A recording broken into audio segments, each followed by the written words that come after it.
Here you have a copy of the diplomatic note with which the government in Belgrade in Serbia answered the Austro-Hungarian ultimatum.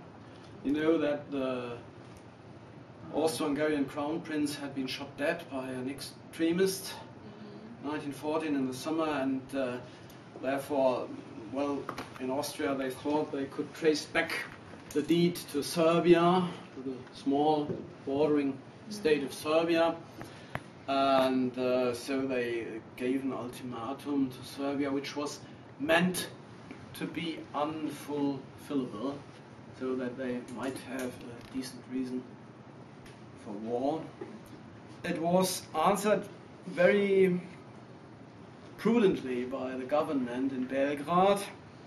They granted most of the requests and rejected only those which they could not concede, and it was regarded as that by most of the European states, but nevertheless Austria-Hungary was determined for war, and they called their envoy back after this and declared war on Serbia, and then other declarations of war followed, and it was in the end a war of the whole of Europe and half of the world.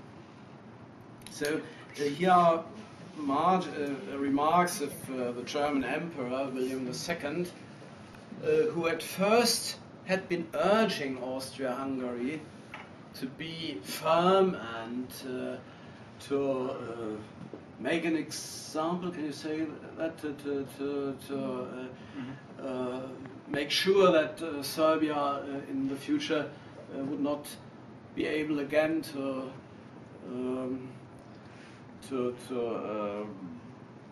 cause such a deed. But here he wrote at the end of this document, of the copy of this Serbian diplomatic note, it was a brilliant achievement for a short term of only 48 hours. That's the term that Austria-Hungary had set for the answer to his ultimatum. And at the end he wrote, after this, I, underlined, would have never ordered mobilization. So in the last moment he tried to draw back, but it was too late.